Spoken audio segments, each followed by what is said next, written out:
The main thing that drew me to the job was the money, because I was looking for something to do that I could fit in around my children's school times.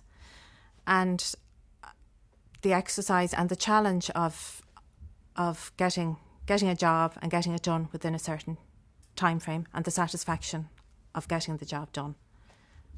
And the good thing about an enumerator is, if for some reason you can't do it, if you have something else on a day, you can put in the hours the day before or the hours after.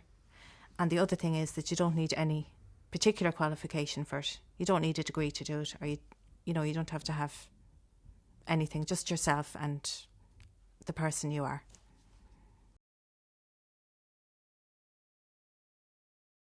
The kind of person I think this position would suit would be, well, it suited me, somebody who's at home and has plenty of hours. So it would suit a lot of people. Somebody who would be patient, because there's a lot of calling back, and somebody who would be nice to people, who would be a friendly face at the door and, not turn people off with a scowl or anything. Somebody who would just be a pleasant type of a person, I think.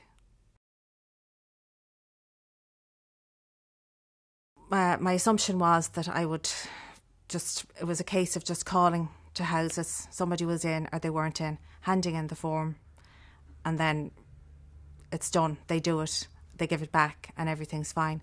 But the reality was that you call to the door, depending on the type of person you meet, then you have to, spend more time at the door than you would have anticipated.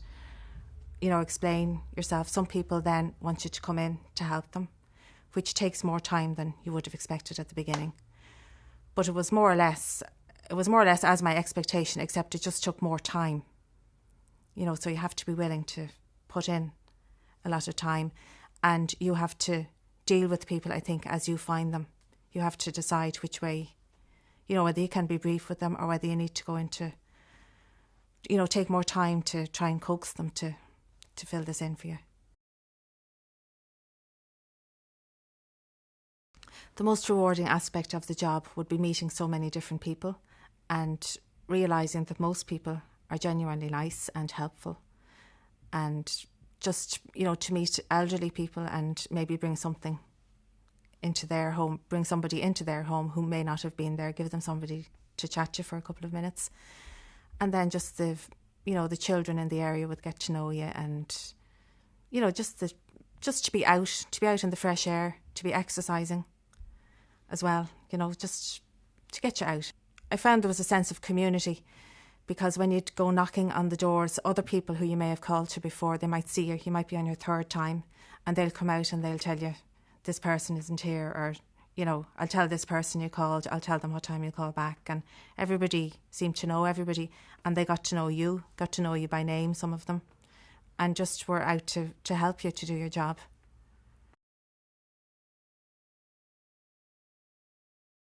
The toughest thing is that it is quite physically, you have to be prepared to put in a lot of physical walking. It's tiring, and you have to be prepared to put in the hours, because it does take a lot of hours. It not only takes hours out calling to houses, but there's a lot of paperwork involved. So you have to keep on top, know where you are, know where you've called, and just keep yourself up to date with it, so that you're not at the last minute then trying to sort yourself out. Another tough thing would be calling to houses where people maybe don't want to answer the door. They're there and they don't want to answer because they don't want to be disturbed. Or people who will come out and they might be quite abusive to you. That, why are you calling to my house, and I don't want you here, and I'm having my meals, whatever. You just have to be prepared that not everybody is going to be nice, but generally most people are.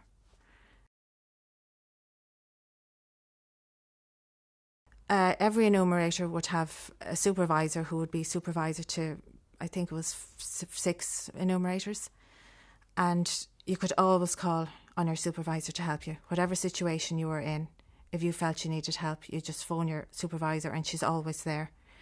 If you had difficulty, if you felt nervous about going into, say, a block of apartments or somewhere on your own, a dark street, your supervisor will come with you.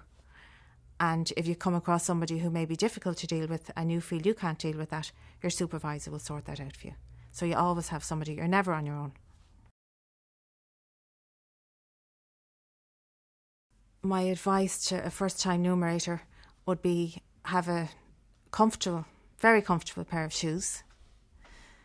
Go into it with a positive attitude and go out to enjoy it, because it is enjoyable. The other thing would be to keep yourself organised. Know what plan you have for calling to your houses. Don't leave. If you have to have it done by a certain date, be sure that you get it done well in time for that date, because at the end there'll always be houses that you have to call back to where you can't get somebody in, and that takes time. And keep your paperwork in order. Make sure that you have a good record of what you've done, so that you're not confused about where you've been. But they make it very easy in the Census office for you to keep a record of that, so it should be no problem with that. The thing that struck me most about the last census was the amount of elderly people who were just so happy to have somebody to knock on their door and somebody to chat to just to break up their day for them. The other thing was the children in the area were just so pleasant, and they would ask you your name and they'd say, oh, here's the census lady, and then as they got to know you, they'd say, here's Helen. And then one little girl one time told me that she liked me and that she had written about me in my diary, and she always wrote about when I came, and she loved when I came onto the road, and that was nice. That was happy.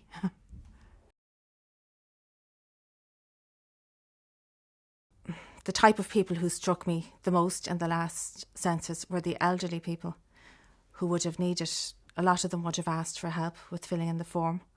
But what struck me most about them was that they needed company. They were looking for somebody to chat to, because possibly they mightn't see anybody for days on end. And I think they were happy to see somebody who was going to come in and who was going to take time with them to help them, and somebody to talk to. Then I would have come across a lot of foreign nationals who would have been very anxious about filling in the census, and a lot of them wouldn't have wanted to answer the door to give me back the form, because I think they were afraid if they weren't legal they might be caught. And then a minority, a very small minority of people possibly wouldn't answer the door, or if they did, they would be quite annoyed with you for knocking on their door and looking for this information, even though they were legally obliged to give it. But the most people who I came across were very, very friendly and helpful and very pleasant to meet.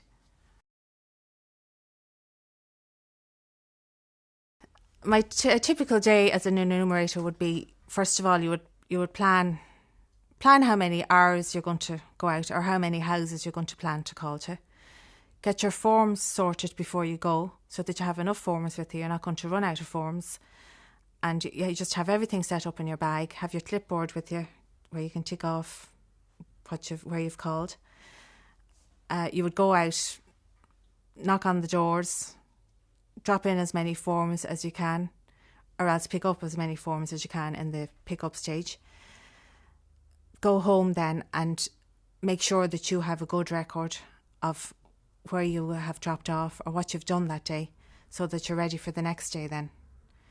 Sometimes at the weekends you might go out twice in the day, or you might go out, set yourself up to have a break during the day and continue on. When you're an enumerator in an area, you look at the type of houses you have, the type of people who are in the houses. If it was a new estate where a lot of people were working, if you decided to go out during the day, in the morning time, say, or afternoon, you're probably wasting your time, because most of the people aren't going to be there. But if you have a more mature estate, you could call out in the morning or the afternoon. So you really have to pick your times to suit the area that you're working in. Just, to be aware to not waste your own time. So just, look at the area. You could have an area where there are an elderly group of people, so you could call to them during the day. And then if you have young couples who are working, you call to them at night or at the weekend. So you just sort it out for yourself.